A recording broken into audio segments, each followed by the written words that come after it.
स्वागत है। एक बड़ा और महत्वपूर्ण अपडेट यहाँ पर बीएड वाले कैंडिडेटों के लिए एक बड़ी खुशखबरी है। वीडियो को पूरा देखिएगा।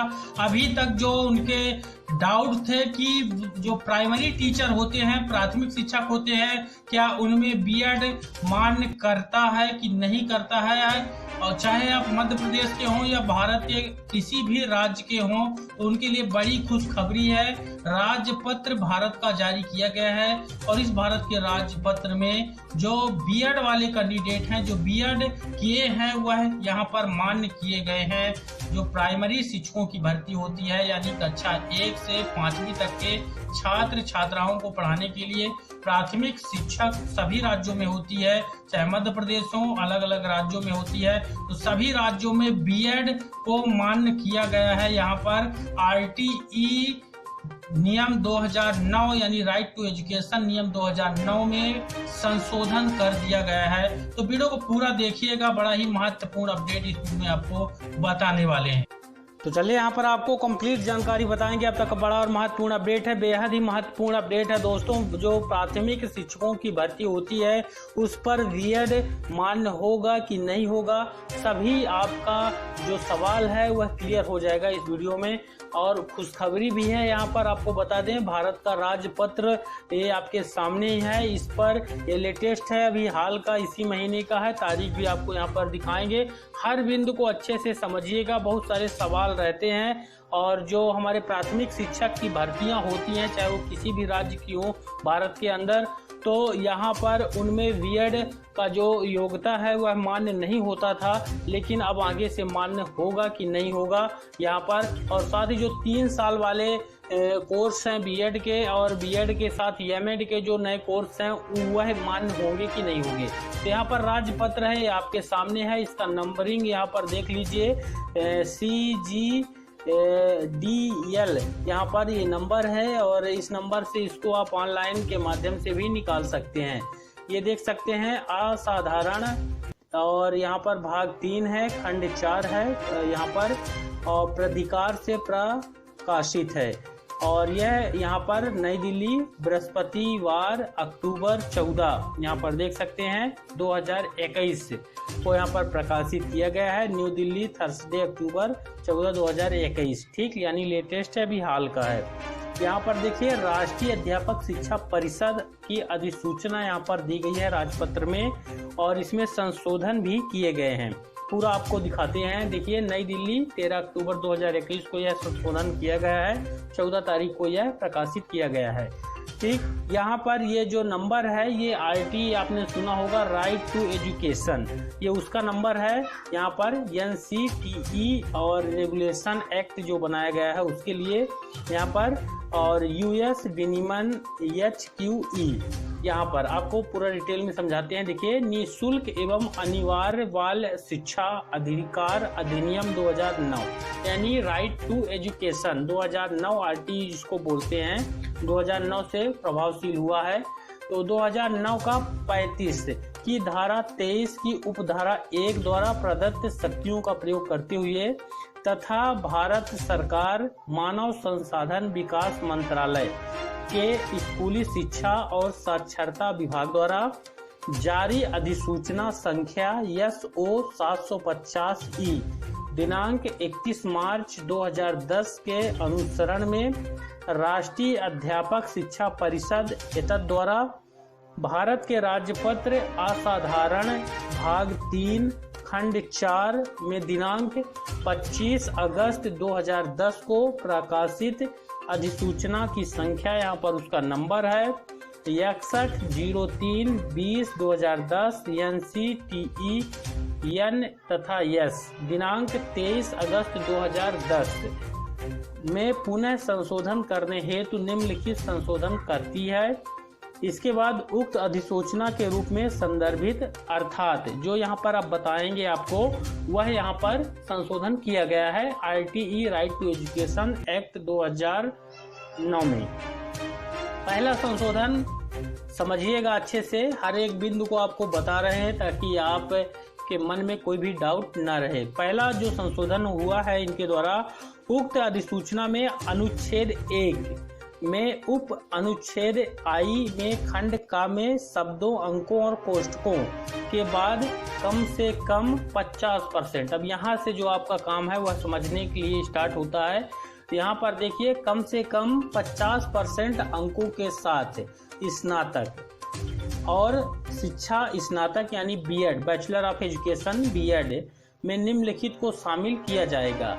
ठीक, ये पहला संशोधन यहाँ पर किया गया है कि जो 50% नंबर से यहाँ पर स्नातक हैं और उन्होंने बीएड किया है वह यहाँ पर पात्र होंगे। ठीक, दूसरा यहाँ पर इसी में जोड़ा गया है अथवा न्यूनतम 45%, यानी जिनके स्नातक में 45% है न्यूनतम, उसके समकक्ष ग्रेड के साथ स्नातकोत्तर है। अगर 45% के 55% सॉरी यहाँ पर 55% अंकों के साथ या उसके समकक्ष स्नातकोत्तर और जिन्होंने 3 साल का बीएड और या एमएड किया है वह भी यहाँ पर मान्य होंगे इस भर्ती के लिए। यहाँ पर देख सकते हैं, यानी स्नातकोत्तर के साथ ही जो बीएड या एमएड के कोर्स होते हैं वह मान्य किए गए हैं। ठीक, फिर यहाँ पर जो दूसरे नंबर में आता है इसको समझिएगा। उक्त अधिसूचना में अनुच्छेद 1 में उप अनुच्छेद 2 में खंड का में शब्दों और कोष्ठकों के बाद कम से कम 50% अंकों के साथ स्नातक और 1 वर्षीय बीएड यानी बैचलर ऑफ एजुकेशन विशेष शिक्षा।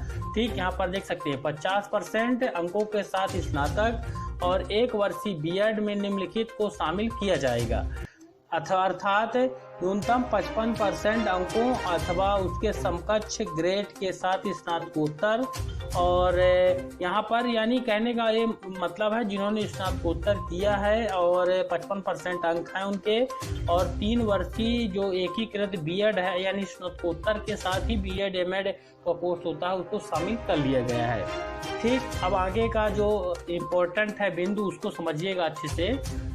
यहाँ पर देखिए the gazette of India extraordinary. ठीक, यहाँ पर जो तीसरा बिंदु है ये महत्वपूर्ण है सबसे। देखिए, उक्त अधिसूचना में पैराग्राफ 3 में खंड ख के बाद निम्नलिखित खंड को शामिल किया जाएगा। अर्थात ये जो आपको दिखाएंगे गा वाला इसको शामिल किया जाएगा ख के बाद, शामिल हो चुका है। इसमें लिखा हुआ है स्पष्ट, जिसने भी राष्ट्रीय अध्यापक शिक्षा परिषद से मान्यता प्राप्त किसी संस्थान से 3 वर्षीय एकीकृत बीएड एमएड की योग्यता हासिल कर ली है, यानी स्नातकोत्तर उपाधि जिन्होंने लिया है और बीएड एमएड उसके साथ ही किया है, ठीक है ना, उसे कक्षा 1 से 5वीं तक पढ़ाने हेतु अध्यापक के रूप में नियुक्त के लिए विचार किया जाएगा। यहाँ पर अच्छा अपडेट है कि बीएड को भी मान्यता मिल गई है और जिन्होंने स्नातकोत्तर के साथ बीएड या एमएड किया है वो उनको भी यहाँ पर जो शामिल कर लिया गया है प्राइमरी टीचर बनने के लिए। यहाँ पर शर्त रखी गई है, बशर्ते कि शिक्षक के रूप में नियुक्त व्यक्ति को प्राथमिक शिक्षक के रूप में नियुक्ति के 2 साल के भीतर राष्ट्रीय अध्यापक शिक्षा परिषद द्वारा मान्यता प्राप्त प्रारंभिक शिक्षा शास्त्र में अनिवार्य रूप से 6 महीने का ब्रिज कोर्स करना होगा। अगर आप बीएड हैं, स्नातक हैं, तो आप प्राइमरी टीचर बन सकते हैं, लेकिन आपके समक्ष शर्त है कि आपकी नौकरी लगने के बाद 2 साल के अंदर आपको एक ब्रिज कोर्स करना होगा 6 महीने का, जो कि नौकरी के बाद करवाया जाएगा, वह आपके लिए अनिवार्य होगा। ये देख सकते हैं ऑफिशियल दस्तखत के सांग वाई शेरपा सदस्य सचिव हैं। और यहाँ पर मूल अधिसूचना भारत के राजपत्र असाधारण भाग 3 खंड 4 दिनांक 25 अगस्त 2010 और संख्या 64 यहाँ पर देख सकते हैं दिनांक 23 अगस्त 2010 को प्रकाशित हुई थी, और जिसे बाद में अधिसूचना संख्या यहाँ पर देख सकते हैं 29 जुलाई 2011 और साथ ही यहाँ पर नंबर है 28 जून 2018 और 12/22/2019 और दिनांक 13 नवंबर 2019 द्वारा संशोधित किया गया। यानी ये जो पहले संशोधन हुए हैं उनमें एक और नया संशोधन जोड़ते हुए एक नया यहाँ पर बिंदु जोड़ा गया है, ये चीज़ यहाँ पर बताया हुआ है। तो दोस्तों यहाँ पर एक बार फिर स्पष्ट कर दें, जो बीएड वाले कैंडिडेट हैं और स्नातक किए हैं, स्नातक के बाद ही बीएड होगा, या फिर स्नातकोत्तर के साथ बीएड एमएड किए हैं, वह भी है प्राइमरी टीचर बन सकते हैं। अभी तक उनको संशय था, चाहे वो आप किसी भी राज्य के हों। तो बड़ा ही अच्छा अपडेट है। बीएड वाले जो कैंडिडेट हैं वह प्राइमरी टीचर वर्ग 3 की जो भर्ती होती है, चाहे मध्य प्रदेश हो या अलग स्टेट हो, तो वहाँ के लिए वह एलिजिबल कर दिए गए हैं। भारत का राजपत्र जो कि 14 अक्टूबर 2021 यानी अभी हाल ही में यहाँ पर प्रकाशित किया गया है, जारी किया गया है। 13 अक्टूबर 2021 को संशोधन किया है। वीडियो को शेयर जरूर करें लाइक करके, और चैनल को यहाँ पर सब्सक्राइब करें इसी तरह के अपडेट के लिए। मिलते हैं अगले वीडियो पर। धन्यवाद।